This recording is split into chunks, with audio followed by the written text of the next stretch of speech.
This is week 24 of our journey through the Jesus Storybook Bible by Sally Lloyd-Jones.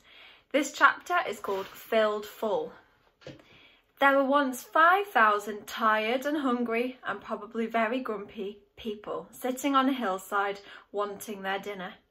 They'd come to hear Jesus that day. They came before breakfast, stayed all morning, all afternoon and way past dinner. No one had meant to be out there that long, but that's just how it was listening to Jesus, as if time didn't exist. People could listen to Jesus for hours, and on this particular day, that's just what they did. But they hadn't brought enough food, and they couldn't just go and buy themselves a burger and chips to go, because, of course, they were in the middle of nowhere with no shops or restaurants. Besides, that kind of food wasn't invented yet. What would they do? Jesus' friends had a good idea. Let's just send everyone home for dinner. They don't need to go, Jesus said. You can give them something to eat. Did Jesus want them to travel all the way to town and buy food for everyone? Jesus' friends panicked. But we don't have enough money. What food do you have? Jesus asked. Go and see. Now there was a little boy in the crowd. He had brought a lunch that his mother had made for him that morning. He looked at his 5 loaves and 2 fishes. It wasn't much, not nearly enough for 5,000, but it was all he had. I have some, he said. Jesus' friends laughed when they saw his little lunch. That's not nearly enough, they said. But they were wrong. Jesus knew it didn't matter how much the little boy had.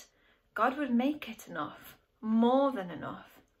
Jesus said, "Bring me what you have." And so the little boy gave Jesus his lunch. Jesus winked at the little boy and whispered in his ear, "Watch." How in the world will Jesus feed everyone with just that? Jesus' friends said, because they thought it was impossible. But Jesus knew the one who had made all the fish in the oceans, and Jesus knew the one who, in the very beginning, had made everything out of nothing at all. How hard would something like this be for someone like that? Jesus took the little boy's lunch, looked up to heaven and thanked his Father. Then Jesus gave the little lunch back to his friends. As Jesus' friends started to hand out the food, do you know what? It was the strangest thing.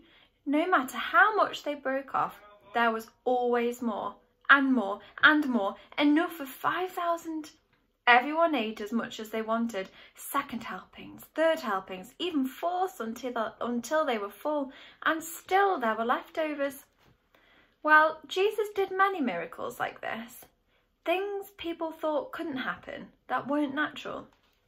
But it was the most natural thing in all the world.